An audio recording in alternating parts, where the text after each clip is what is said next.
Salam alaikum la famille et bienvenue dans Télé2 News, l'actualité de la semaine pour les jeunes, par les jeunes, by Moutembe.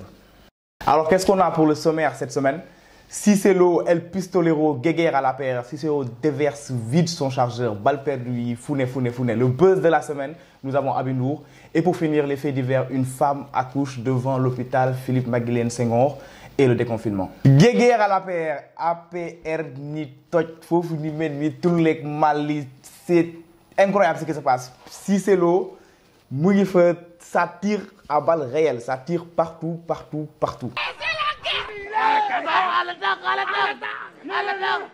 Alors, nous présentons le cas. Moustapha Cissé Lo, deuxième vice-président de l'Assemblée, qui est également député et membre de l'APR, est sorti pour faire de vives critiques à l'envers de Diouf Sarr. Diouf Sarr, qui est le ministre de la Santé. Alors, il dit qu'il a très mal géré le Covid et que pour lui, selon lui, Macky Sall doit avoir watché Diouf Sarr. Madame Teknom Tankam. Donc, Farba Ngom, qui est également député comme Cissé Lo, dit que ce dernier est un frustré, que parce que la femme a eu faveur, il a ministre de l'Agriculture, il refusé Coco. L'autre montagne, il nek di wër founé, di wax à gauche, à droite.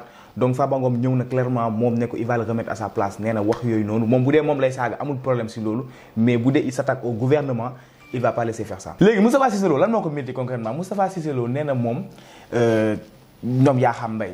Ñom Farba Ngom et tous ces gens qui sont à l'APR, ils sont en train de faire lu leen neex ci dëkk bi ñom ñoy attribuer seen bop marché yi, ils font tout ce qu'ils veulent de manière générale. Légui loolu la ko Farba Ngom tontu ne ko en fait moom dafa frustré parce que moom dafa laajte ay faveur apparemment ministre de l'Agriculture et on lui a pas donné ça. Donc loolu moo tax muy def yenn sortie yi di saaga di def yenn yi d'après Farba Ngom. Mais Farba Ngom mer na def Farba Ngom nee na waa ji lii muy wax nii d'après Farba Ngom moo ko wax ay waxi dof la moo ko wax nag. Waxi dof kese. D'ailleurs, ce qui a déclenché cette guerre, c'est que Farba Ngom a présenté lors d'une interview les notes vocales que Cissé Lo lui a envoyées. D'ailleurs, je pense qu'on va même vous montrer, vous faire écouter un peu de ça. ñu jëlé la fi nga né doomu bir nga bo amé fit nak dang may porter plainte ñu dem ci yoon sa ay gëwal bi nga doon jaamu ya xam yaak Farba Ngom dana toj sen ba ñepp xam né Dakar na yeen ñaar ñooñu yow ya xam naan sangara ak doxaan sa métier ko sa ndey nga Macky Sall warul ta nangu sax nga jege ko toy na xepp de li mom li kat xamul ci bu wax bon. On vous laisse juger, hashtag Télé2 News, faites-nous savoir en commentaire ce que vous en pensez. Président Merna, Président, ces histoires-là, il faut que ça cesse au sein de son parti. Donc, il a demandé à la commission de discipline de l'APR de se réunir au plus vite. Et on peut vous confirmer que Moustapha Cissé Lo a été démis de ses fonctions. Ce à quoi Cissé Lo a répondu, c'est la guerre. Cette semaine, déballage d'Inam, sortez les popcorn. Ça va faire mal, très mal. Buzz de la semaine, Aby Ndour, seul contre tous. Alors, on va vous présenter le cas. Tout a commencé par un post sur Facebook où Aby Ndour, c'est assez bizarre. Elle dit qu'elle fait ses adieux, on a l'impression qu'elle va se suicider. C'était assez compliqué. Bref, à la suite de ça, on a eu une série de vidéos où elle s'explique. Et là, on va vous présenter le cas pour que vous puissiez mieux comprendre.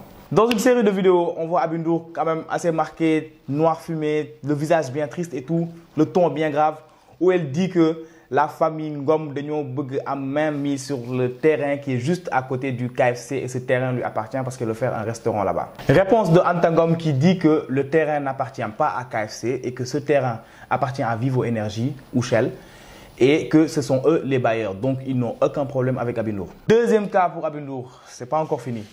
Là c'est avec Atepa et la déclaration est grave. Aby Ndour a dit qu'Atepa lui a fait des propositions assez indécentes. En contrepartie, waron nako jox ay appartements, waron nako may ay restaurants, des choses comme ça. Donc Aby Ndour a fait ces déclarations qui sont assez graves. Bien sûr, Atepa a réagi et a dit que tout ça était faux et qu'il va porter plainte contre Aby Ndour. Bon, après, c'est pas un débat de badola, hein. Comme vous pouvez le voir, c'est un débat entre milliardaires. Donc on vous laisse, vous allez nous donner votre avis en commentaire. Hashtag Télé2 News, laissez-nous vos commentaires. Le casse de la semaine, ça c'est une histoire quand même assez grave. Une dame a accouché devant l'hôpital Philippe Maguilène Senghor à côté d'un poteau électrique. Alors cette histoire aurait pu passer inaperçue, mais malheureusement ou heureusement, il y a des jeunes qui ont pu prendre une vidéo de la scène où on voit clairement ce qui se passe. Donc l'accès lui a été refusé parce qu'elle avait tout simplement pas les moyens. Elle a accouché dehors à côté d'un poteau électrique. Bien sûr, l'hôpital a fait une sortie pour dire que c'était faux, mais en attendant, elle a quand même accouché dehors. C'est pas une première au Sénégal. On sait souvent que lorsque vous êtes malade ou lorsque vous êtes gravement blessé, quand vous allez dans les hôpitaux, on vous fait une valse, on vous dit qu'on ne va pas vous toucher, vous devez aller ici, ici ou là-bas. Bref, on aimerait bien savoir votre situation sur le domaine de la santé au Sénégal. Lâchez-nous vos commentaires. On passe aux faits divers. Passons au coronavirus, la nouvelle stratégie qui a été adoptée par l'État sénégalais. Alors, beaucoup disent que l'État a un peu laissé les Sénégalais à leur compte. C'est tout simplement ce qui se dit. Maintenant, quand on est malade, on nous dit tout simplement de rester chez nous, de rester en quarantaine et de se soigner. Donc, la prise en charge est désormais à domicile. Madame, da ngay tok sa bopp bu metti nga jël Doliprane, su fekkee da nga am fièvre nga jël sa paracétamol. C'est comme ça que ça se passe. Déconfinement, la vie a repris. La vie a repris, couvre-feu, loolu yëpp jeex na, Macky Sall libéré na dëkk bi. Am na ñoo xam ne ñu ngi génn sax naan mais est-ce que feebar bi sax mosoon na am xam nga ñu doon tëj xëy benn jour libéré ñu ne ñu reprenez vos vies. Les gens doutent quoi. Bref, tout a repris, les restaurants, tout presque, à part les boîtes de nuit. Même si am na ñu sàkkeetu di dem boîte ba tey. À part. Alors les agresseurs sont de sortie. Faites très attention à vous. Temps yi moom gars yi seen yaram dafa tàng ñu agressé fépp. Et la reprise des cours, bien sûr, élèves yi reprendre nen saa yi dafa mel ni gars yi fàtte nen de seen niveau instant yi doy na waar lool. Très bien parce que les gens sax refusent de accepter cette maladie. C'était tout pour ce TDD News et en attendant les news de la semaine prochaine, restez connectés, restez branchés. Mais du coup, ne restez plus chez vous. Sortez, profitez, mais portez vos masques et gardez les gestes barrières. C'est important.